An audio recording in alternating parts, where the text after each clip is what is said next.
Le sujet que j'aborde maintenant, je l'intitule « Le progrès de la révélation », expression qui comporte certaines ambiguïtés que je vais essayer de lever. Pour introduire, je me contente de lire 2 versets dans l'Évangile selon Matthieu, au chapitre 13.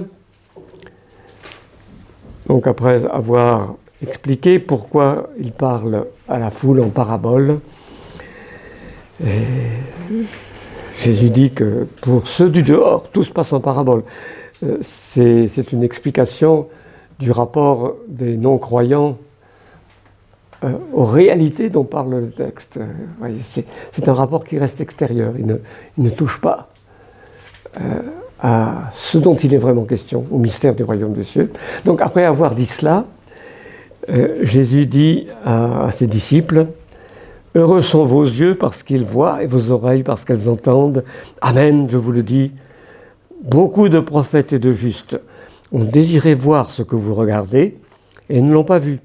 Ils ont désiré entendre ce que vous entendez et ils ne l'ont pas entendu. » Je choisis ces versets pour introduire parce qu'ils marquent l'importance de l'époque pour l'accès à la vérité que Dieu communique à son peuple. Il n'est pas le même en tout temps. Il varie selon le dessein que Dieu a donné à l'histoire. La révélation est historique non seulement dans le sens qu'elle se produit dans l'histoire, mais qu'elle se déroule selon l'histoire. Et cette perspective est fortement dessinée aussi au début de l'Épître aux Hébreux. Dieu ayant parlé à nos pères par les prophètes, en ces temps qui sont les derniers, nous a parlé en huio dans... Alors il ne faut pas dire un fils, parce qu'un article indéfini ne conviendrait pas. Mais il n'y a pas d'article parce que c'est l'aspect qualitatif qui est mis en valeur. C'est dans le Fils, mais le Fils en tant que Fils, par distinction des serviteurs, les prophètes. C'est ainsi que j'interprète la formule du premier verset de l'Épître aux Hébreux.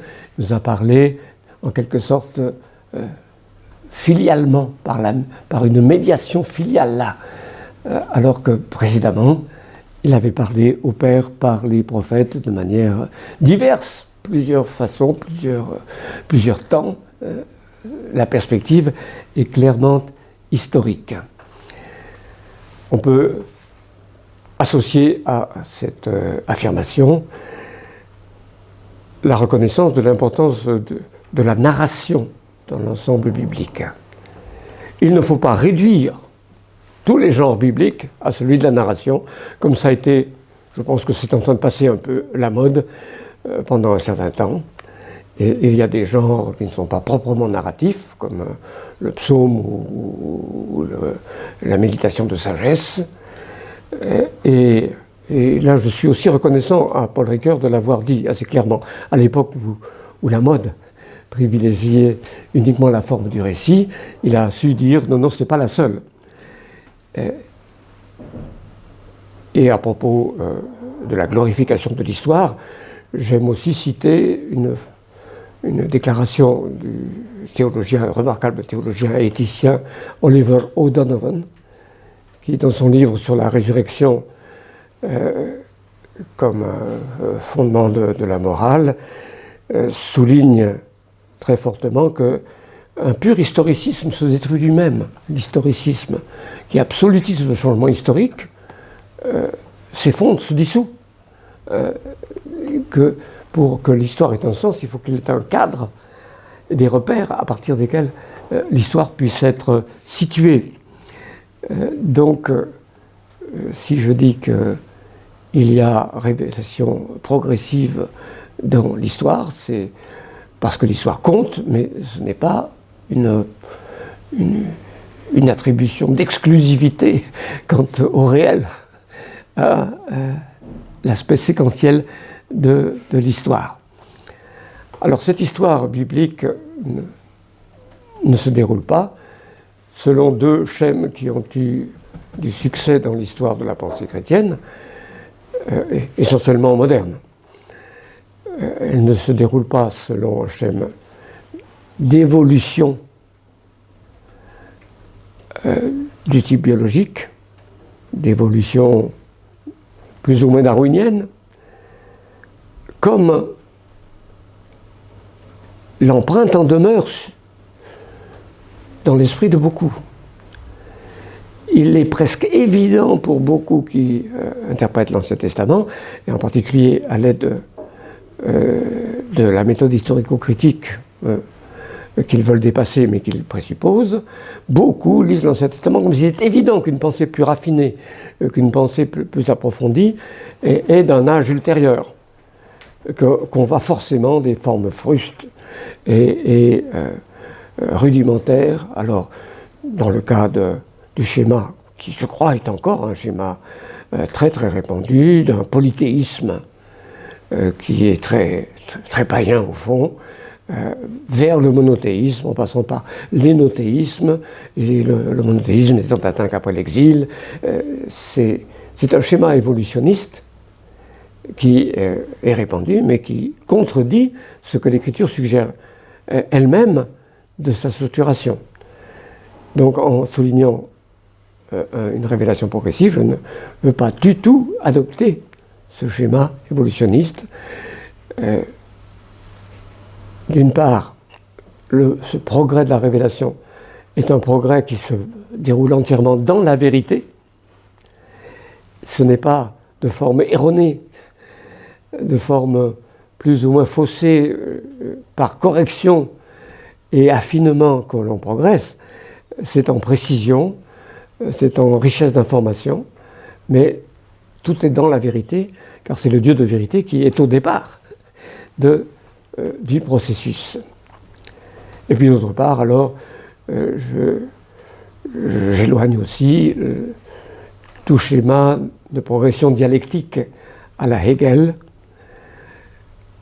Pour l'Ancien Testament, je crois que l'influence n'a été minime, mais pour le Nouveau Testament, il y a eu une école de Tübingen qui semble avoir cherché à retrouver la triade thèse, antithèse, synthèse entre les grands courants du Nouveau Testament, donc à reproduire un schéma de type hegelien. De nouveau, cela ne me semble pas adéquat, et lorsque je parle donc de progrès de la révélation, je n'entre pas du tout dans une telle logique. Il y a progression dans la richesse de l'instruction révélée, et cela par le moyen de conceptualités diverses. Là, ce n'est pas franchement un progrès, mais c'est une diversité de la révélation qui mérite d'être mentionnée, parce que de nouveau, beaucoup s'imaginent que la théologie évangélique n'a pas de place pour une telle diversité, alors qu'il est tout à fait légitime d'en parler. Les concepts sont des simples outils. Un concept n'est ni vrai ni faux. Un concept est plus ou moins adéquat, plus ou moins commode pour servir à des jugements qui, eux, sont vrais ou faux, qui portent sur les réalités et qui nous sont communiqués par les témoins, les porte-paroles, pleinement inspirés de Dieu. Or, ces témoins nous usent de conceptualités diverses, de concepts qui sont plus ou moins équivalents pour exprimer le message de façon qui sont tout à fait compatibles entre elles, mais qui sont distinctes. C'est, je crois, très très apparent dans le Nouveau Testament, avec Jean, l'Épître aux Hébreux et Paul comme des témoins de conceptualités différentes. L'Épître aux Hébreux me semble intermédiaire entre Jean et Paul sur un certain nombre de sujets.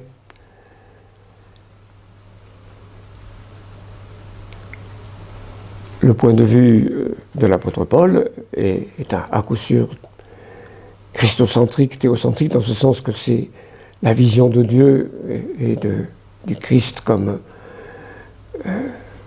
le Fils de Dieu qui est Dieu même, Dieu béni éternellement au-dessus de tous. Mais très souvent, sa manière de poser les problèmes, de réagir face à eux est plutôt existentielle et humaine. Dans ce sens, la pensée de Paul procéderait de manière anthropocentrique. Ce n'est pas une thèse qui détrône Dieu, pas l'anthropocentrisme dans ce sens-là, mais comme disposition, et d'où l'importance du débat sur la circoncision et la justification. Comment serais-je sauvé, serais-je acquitté, justifié au tribunal de Dieu? C'est à partir de son problème personnel humain que l'apôtre Paul déploie sa théologie. Ça ne semble pas être le cas de Jean. Jean, qui pense beaucoup plus trinitairement d'emblée. Et l'auteur aux Hébreux est intermédiaire à divers égards, avec plus de technicité dans l'arsenal conceptuel dont il se sert. Oui. On a aussi très souvent remarqué, mon collègue Jacques Buchold aime bien citer cet exemple, entre les synoptiques et Jean, on voit bien, la traduction, la vie éternelle, prend la place du royaume de Dieu au royaume des cieux, dans la prédication de Jésus. C'est une traduction conceptuelle. Donc nous sommes tout prêts à admettre cette diversité, mais elle ne constitue pas en elle-même un progrès, bien qu'elle y contribue sans doute. Une nouvelle conceptualité permet de faire briller d'autres facettes, donc une conceptualité qui s'ajoute et s'affine peut contribuer au progrès général. Pour l'Ancien Testament, ce n'est pas tant des conceptualités, mais quand même, moi je suis assez frappé par la distinction du messianisme royal et du messianisme sacerdotal. Ils ne sont pas en opposition, ils sont complémentaires. Chez Ézéchiel, dont le Messie est intensément sacerdotal, c'est un prêtre. Chez Ézéchiel, il y a aussi la mention de la messianité royale. Ézéchiel 34, par exemple, est assez net. Mais ce qui est le plus vibrant chez Ézéchiel, c'est l'accomplissement de tout ce qui concerne le sacerdoce. Et quelqu'un l'a dit sous cette forme, qui est une boutade, son véritable Messie, c'est le temple. Bon, c'est exagéré, mais vous voyez dans quel sens on peut dire la chose en accompagnement de la thèse que je vous propose. Chez Ésaïe, c'est le messianisme royal, indubitablement. Il est assez probablement de sang royal lui-même, parce qu'il devait y en avoir avec les harems des rois. Il devait y avoir une bonne partie de la population favorisée de Jérusalem qui pouvait se réclamer de sang royal. Donc, il est sans doute de sang royal, et c'est un Messie, fils de David, selon la promesse qu'il a en vue. C'est assez clair. Donc, il y a aussi dans l'Ancien Testament ces distinctions d'aspects mis en valeur qui correspondent aussi à des outillages conceptuels un peu différents les uns des autres. Et cela fait partie de la diversité de la révélation et, pour une part au moins, aussi à son progrès. Mais le progrès se discerne principalement avec les grandes structures liées à la sotériologie qui marquent la diversité biblique. La grande structure étant celle de l'Ancien et du Nouveau Testament. Je considère que la période intertestamentaire, en gros un peu avant 300 sans doute, peut-être 400, 300 d'une part, jusqu'au moment de Jean-Baptiste, que c'est une sorte de césure divinement voulue, qui a été perçue dans le judaïsme. Dans le Talmud, vous savez que l'Esprit Saint a déserté Israël pendant cette période après Malachie. C'est une césure qui a été ressenti et qui, je crois, marque la volonté providentielle de distinguer entre Ancien et Nouveau Testament. Alors cette distinction, elle est porteuse d'éclairage herméneutique. Il me semble qu'il y a 3 grandes façons de la faire jouer dans l'interprétation. C'est la distinction de la promesse et de l'accomplissement.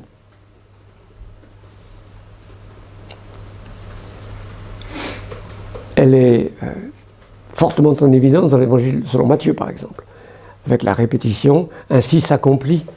Ainsi s'accomplit. Alors on a parfois commenté le verbe accomplir, c'est le verbe pléro, qui veut dire remplir. Ainsi se remplit, ou est remplie, la prophétie, la parole qui a été annoncée par le prophète. La prophétie est comme une forme vide que l'événement qui est visé vient remplir quand il se produit. Voilà le schéma de l'accomplissement. Promesse, accomplissement. Un raffinement de cette structure, mais qui comporte des éléments distincts, c'est la grande dualité du type et de l'antitype. Avec, parmi les grands passages sur ce sujet, la première aux Corinthiens, chapitre 10. Toutes ces choses-là sont pour nous des types, pour nous ou bien pour lesquels la fin des âges est arrivée, dit l'apôtre Paul. L'Ancien Testament est une économie typique, typologique, qui trouve ses antitypes, les réalités correspondantes dans ce qui nous est présenté dans le Nouveau Testament. Et tout cela, bien sûr, a une importance capitale pour l'interprétation. Et par exemple, c'est peut-être un peu un détail, mais le langage des prophètes, à mon avis, doit être décodé en fonction de cette dualité. Les prophètes parlent dans le langage des types, puisque c'est leur économie, l'économie au sein de laquelle ils sont placés, des réalités antitypiques à venir. Et donc, lorsque nous les lisons, nous devons décoder en passant du type à l'antitype pour savoir quel est l'accomplissement qui correspond à leur prédiction. Donc cette dualité compte aussi fort pour l'interprétation. Et puis il y a une dualité qui est d'un maniement sans doute encore plus délicat.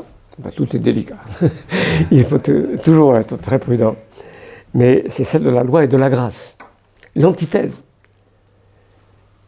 parmi les différences de conceptualité entre l'auteur aux Hébreux et l'apôtre Paul, ce qui exclut, à mes yeux, absolument que l'apôtre Paul soit l'auteur de l'épître aux Hébreux, c'est que l'apôtre Paul tente à présenter en antithèse l'économie de la loi et l'économie de la grâce, tout en montrant que l'économie de la grâce est déjà présente, déjà attestée dans le Deutéronome, par exemple, déjà dans l'Ancien Temps, mais sa présentation a tendance à être antithétique, alors qu'elle ne l'est pas dans l'Épître aux Hébreux. L'Épître aux Hébreux argumente en termes de meilleur, et non pas de contraste. Donc nous avons des types tout à fait compatibles, mais distincts, qui marquent les conceptualités diverses qui sont mises en œuvre. Alors la loi et la grâce, le danger est très sérieux qu'on durcisse le contraste comme si la loi n'était pas de Dieu, comme si la loi ne continuait pas à être guide pour la conduite chrétienne, c'est l'antinomisme. Luther, qui a donné, par ses expressions un peu hyperboliques, assez souvent prise à la tentation antinomienne, a dû réagir très très violemment, il y a de la véhémence, au milieu des années 30 du XVIe siècle, lorsque ses disciples, certains disciples bien aimés, ont commencé à parler si mal de la loi et à suggérer que la loi n'avait plus aucune fonction pour le chrétien. Alors il a réagi très fort, mais il est sûr que le luthéranisme contient une présentation très antithétique, contrastée, du rapport loi-grâce, qui a tenté de ce côté-là pas mal de théologiens luthériens, y compris d'ailleurs Bultmann, que j'ai mentionné tout à l'heure.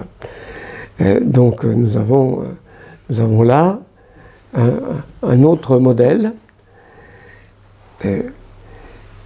Lorsque le contraste est durci en contraste de principes généraux, la loi étant dénoncée comme ce qui, en soi, nous éloigne de Dieu, au lieu de voir que c'est parce que le péché rend impossible l'obéissance à la loi que la voie de la loi est une impasse pour la justification. Et c'est là que le malentendu peut se glisser, parce que le contraste est durci comme une antithèse de principes ultimes, généraux, c'est le cas chez Bultmann, alors nous avons un dérapage très malheureux. Mais il y a des aspects de contraste qui sont intéressants à relever dans le cadre de la vision biblique. Alors il y a encore une structuration qui peut être intéressante du point de vue de l'interprétation, que je signale, une structuration ternaire dans l'Ancien Testament, et peut-être quaternaire, si ça se dit, dans le Nouveau Testament. Vous le savez, le canon hébraïque, et je crois que c'est une portée théologique, distingue la Torah, les prophètes, alors antérieurs et postérieurs, c'est-à-dire les livres historiques et les livres que nous appelons prophètes, et les écrits, dont le livre des psaumes est peut-être le principal, mais avec tous les écrits de sagesse aussi, et les chroniques, qui sont une relecture, avec certains caractères sapientiaux, et Daniel, comme écrit apocalyptique, qui se distingue de la prophétie. Ces écrits sont de genre assez divers, mais ils constituent une troisième catégorie. Je pense que c'est significatif.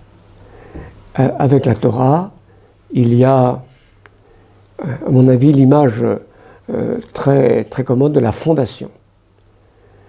C'est la charte fondamentale d'Israël, c'est l'histoire fondamentale pour le monde et pour ce peuple choisi pour l'alliance de Dieu. Nous avons toutes les bases qui sont posées à ce moment-là. Les prophètes se réfèrent à la loi, à la Torah. Ils sont les hommes de l'intervention historique de Dieu, et ils dénouent certaines des énigmes de cette histoire. Ils annoncent, ils interprètent le présent, les événements. Le prophète est quand même l'homme de l'événementiel, en très grande partie. Alors que dans le troisième volet, il s'agit de l'intériorisation subjective, dans la piété, dans la réflexion, les voies de la sagesse. L'apocalyptique peut-être qu'on a chez Daniel en premier lieu, avec certains éléments qui annoncent chez Ésaïe et chez Ézéchiel, l'apocalyptique peut être considéré comme un hybride de la prophétie et de la sagesse. L'apocalyptique qui est faite pour être écrite et méditée comme un texte de sagesse. Donc nous avons là une triade des grands aspects de l'action de la grâce, et on peut peut-être même faire quelques références aux trois personnes de la Trinité divine. Semble-t-il, les écrits étaient, dans le judaïsme, cités plus spécialement par la formule « le Saint-Esprit dit », un rapport au Saint-Esprit. Et la prophétie et l'événementiel est approprié au Fils, lui qui est intervenu dans l'histoire. Donc, prudemment, on peut établir une telle relation peut-être. Alors, dans le Nouveau Testament, je pense qu'on est obligé d'avoir quatre catégories. on pourrait essayer à la rigueur de retrouver les catégories de l'Ancien Testament, mais ce serait un peu artificiel à mes yeux. Il y a les évangiles, histoire fondamentale à coup sûr, mais très événementielle en même temps. Alors il faudrait encore distinguer entre les synoptiques et Jean quant à un certain genre. Puis l'histoire de l'Église avec les actes, les épîtres et l'Apocalypse. Quatre catégories. Les épîtres représentant encore cette digestion par la piété et l'intelligence humaine à la fois du fruit des événements qui sont annoncés dans les évangiles et encore dans le livre des actes. Je pense que ces déterminations sont intéressantes, peuvent nous guider au moins un peu dans l'interprétation de l'Ancien et du Nouveau Testament.